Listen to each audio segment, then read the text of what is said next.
So these beautiful colors, they eventually fade. I'll be sharing the alternative, the dupes that you can create so your work lasts. In the previous video, I've shared the swatching that I did and that I left on the east facing window back in Munich in direct sun.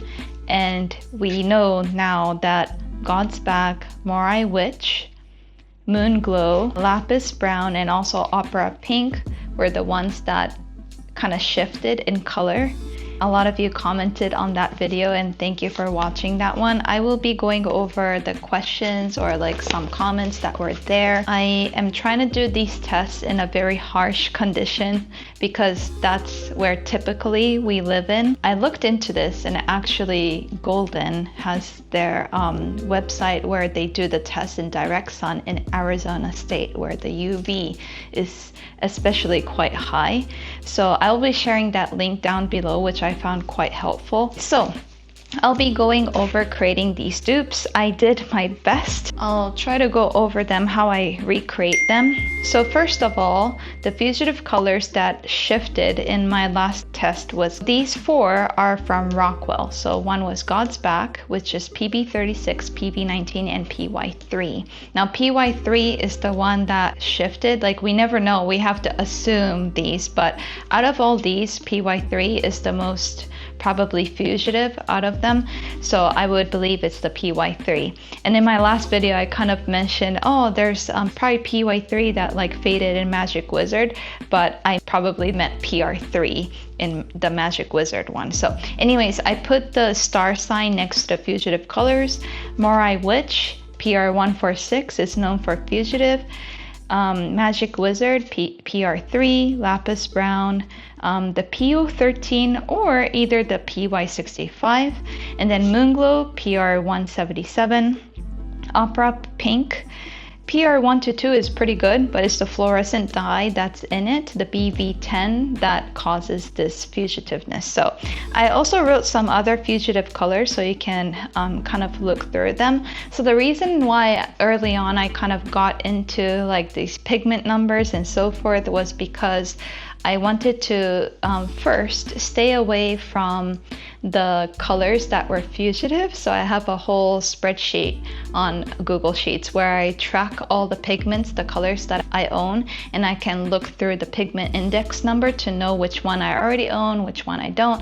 And I tried to kind of go for one pigment colors, like singular colors, but sometimes I just love those self-evolving or granulating colors. And for these God's Back, Morai Witch, and Magic Wizard, these were the specific pigments that I didn't have in my sheet that I knew I didn't own. So then I kind of reached out to them because I was just curious what it might be, but I totally forgot about the fugitiveness of these colors and didn't really look into it. So I really highly suggest, first of all, you like track all these. I mean, some of these companies will say they're extremely lightfast, but if you probably look into these pigment index number, then I should have known that the outcome will be such. I already put the actual God's Back paint on a swatch of it right here.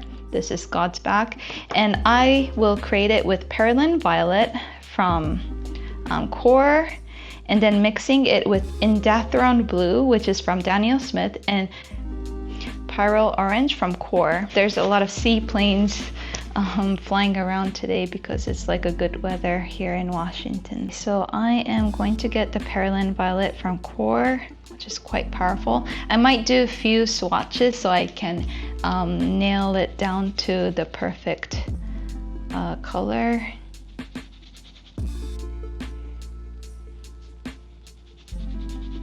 So that's Perylene Violet. And then Indanthrone Blue, I have it right here. This is also quite a strong color, so I wouldn't overdo it, but the Perylene Violet should be the most dominating one here. So I'm just gonna add a bit more. And then I will add the Pyrrole Orange, just a bit, not too much.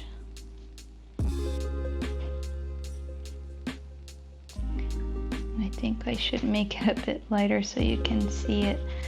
So this is the, I think this is the problem with trying to recreate it, is that basically it's so convenient to use it out of the tube. That's the honest reason why that would be better. But okay, so I'm gonna try to recreate it again because I just need to get the hang of it sometimes. I'm gonna do it that, and then just a bit.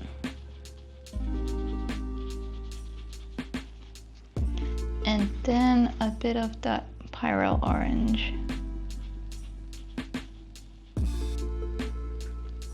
Okay, I think that's good. Oh, let me show you the swatches to basically create that one. It's Perylene Violet, and then Pyrrole Orange, and then I used, so that is Indathrone Blue. So you can always try to recreate your like dupes with whatever you have lying around, but I think that kind of gets close enough.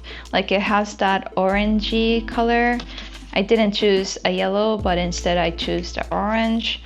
And then the blue that I choose, I didn't choose the PB36 because see, it's quite, the one I have from Schminke is on the green kind of side. So I wanted to use a blue instead because when I look at this, it's more blue than green. So I've used that. And then the Perylene Violet was really close to the violet that I saw there. So that's what I chose and not the PB19. Let's look at Morai, which is this color right here, like this one. And basically how I create it is with quinacridone rose and then with hematite violet. These are the two that I mixed, and I think I get pretty close enough to it. Let's try. And I would say the quinacridone rose I use is from Daniel Smith, and they are quite vibrant. And then the hematite violet genuine is from the Primatic line of Daniel Smith, and you just need a bit. A bit goes like a long way.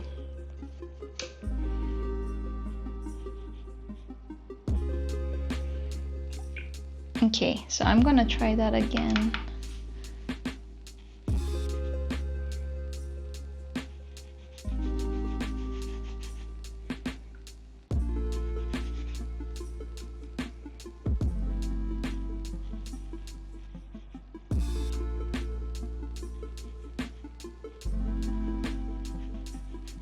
Okay, so I think that one's pretty straightforward. I think I get close enough to it when I mix these two because it has that granulation going on inside the Morai Witch. And I find that a lot with the Rockwell colors, mixing in the Daniel Smith Primatech line pretty much does a lot of the job. So that's what I kind of figured. And then the next one is Magic Wizard. Now this one is a bit tricky, but basically that's the color that you see. It's PB29 with PR3.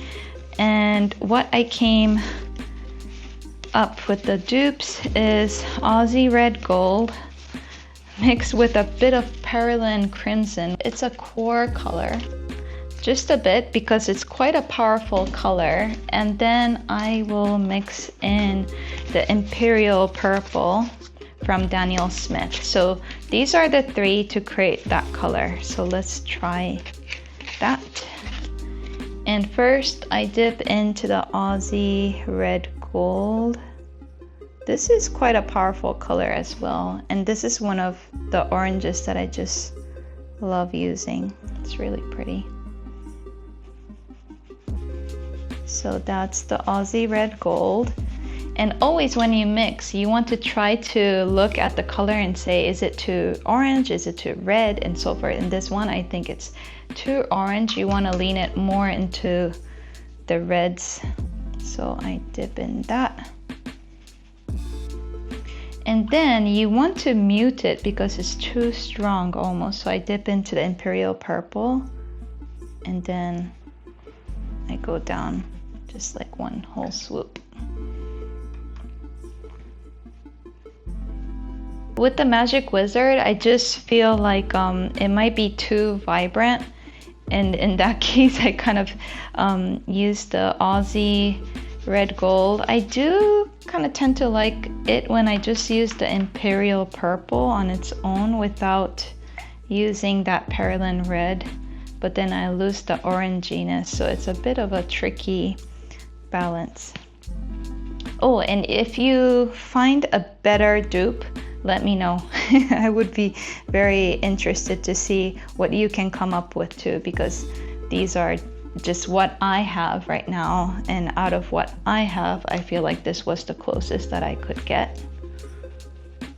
Okay, maybe add, yeah, I just need a bit of that red.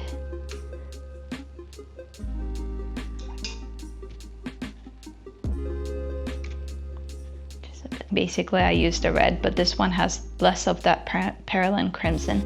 Okay, and then the next one is Lapis Brown, which is one of my favorite colors from Rockwell. So it's this one.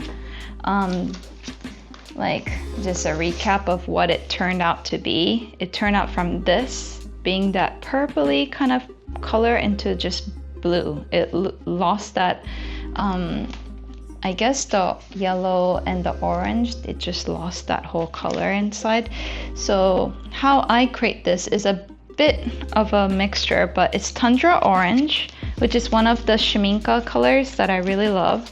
It's this one, Tundra Orange, and then mix in the French Ultramarine Blue from Daniel Smith, and then just a tiny bit of the neutral tint. I used the one from M. Graham, and then I used a tiny bit of the Bloodstone Genuine from the Primatech line. So that's quite a lot of colors, but I just feel like that kind of nailed it to what it kind of looks like. So that's Tundra Orange from, again, Schmincke. Just gonna lay these down here. And yeah, this is the order that I would specifically go with. Tundra Orange, and then neutral tint to basically kind of neutralize it. Just enough of it, not too much. Okay, now I went overboard. Okay, that's good. And then I put in the French Ultramarine Blue. And then I add the Bloodstone Genuine because this is a very granulating color, and it gives a bit more like raw granulation like this one, and I think it kind of looks prettier that way. Okay, so I'm gonna try to recreate it again, kind of get the hang of it. So Tundra Orange,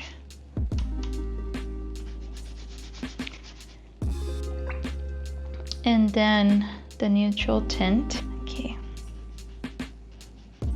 to neutralize it a bit, and then the French Ultramarine Blue,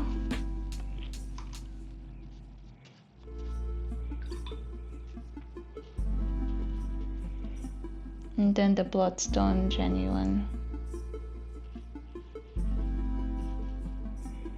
Okay, yep. I really love these colors. The mixes are really cool. And then the Moonglow, I think you already know from Kimberly Crick, was it?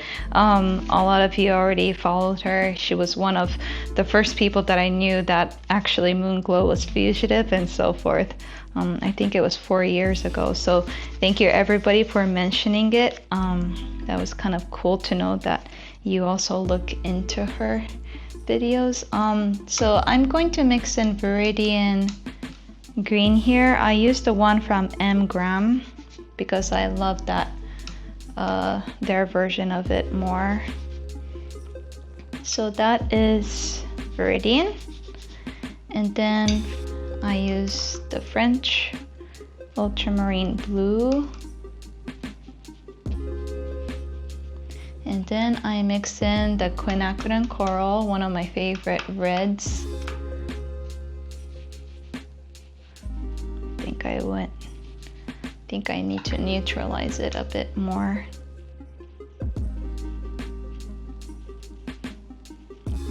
There you go. Yeah, I really love that color. Sorry, I didn't show the swatches for the Moonglow, I suppose. Let me do that before we move on. Moonglow is that, and basically we've mixed in Viridian, French Ultramarine, and Quinacridone Coral. So this is the mix to create that one. Okay, and then Opera Pink. Again, a fugitive, as it's stated that way, and it is this one. And then how I create that is with the PB19. So the reason why it's fugitive is because it uses BV10, but PB19 is quite good. So this is the Opera Pink right next to it, and this is Daniel Smith's PB19 instead. Other alternative, people mention about PR122 as well as PR209. I've never tried it yet. And they also mentioned I really wanted to get the Roman Schmal one, but I haven't got that. It might be my next one to give it a shot to see which one is closest to this PR122, but we'll have to see. So those are my dupes. I think they're pretty good. They're not bad, but if you have a better one, let me know, because I want to try the dupes that you come up with as well. So I want to go over some things that were mentioned in the comments. I would highly suggest you to try out your own swatches to check the lightfast test results of your pigments that you own, because I think this gave me a really great insight to what my colors are like when they take the beating. So here are some of the RNF drawing oils test that I've done. If you haven't seen my RNF drawing oils videos, then I'll link it down in the description below. They are very lovely to use. But these are the swatches I created. One for watercolor paper surface, because I just love using them on paper, and I know it's not the best archival way to go about it, but I just love them. So I want to test them out to see what it's like. And I've also used an oil paper to see how the difference is between those two as well. So one of you questioned how I create my lightfast tests. So let me go through how I do mine. So basically, first of all, I put like a masking tape over it vertically and horizontally. And then I'll tell you the reason why later. And then I swatch my colors. And then you definitely need two vertical lines. One for basically putting it into the dark, so it'll control where you compare it to. And then the right hand side would be the one that you would put it wherever you want to test, where there's like some sort of light source. For me, it's usually the windowsill where there's a bit of a wall that I could put it. And then if you want to test out more different things, like, okay, one goes to control, one goes to the sun, but one goes to the sun, but with like a UV spray that you want to test whether it makes a difference, then you'll have like 3 vertical strips. So the vertical strips will depend on how many different kind of tests you want to do. And once these dry, then I'll take off the masking tape. This is 0.5 millimeters, so I'll take off the masking tape, and then I'll cut them up, and then I'll varnish it, because you don't want to varnish the other sides that you don't want the varnish to go on. So that'll be something to keep in mind. And yeah, that's pretty much it. So that's how I do mine. Speaking of varnishes, this is the area that I really want to dive into. So first of all, watercolors can be quite delicate. With that in mind, the varnish is very important, right? And I've tried a few varnishes. The one that I tried was first Schmincke UV varnish. I used to spray like 2 coats, but when I did that and tried out the test with the lightfast test, there was no difference between the one that I sprayed 2 coats of varnish with the one I didn't. And I did receive a comment that Golden sprayed like 6 layers of varnish, and I realized Ali Kavanaugh, who's like one of my favorite watercolor artists, she sprays like really thick amount of varnish on her work. So I'll get into that a bit, but basically I've done the Schmincke UV spray. It didn't make a difference. I might try to test out to see if like more coats work for that. But the second one I got was Krylon varnish. I got the matte, and this one I got because Ali Kavanaugh mentioned it was great. I tried it on watercolor paper, but I haven't liked it. Now the reason why is because it got this cloudy effect on it, and it freaked me out once. I thought I destroyed my painting, and I think it could have been the reason. One, I live in Washington State where it's colder compared to where she lives. She lives in the south part of the United States.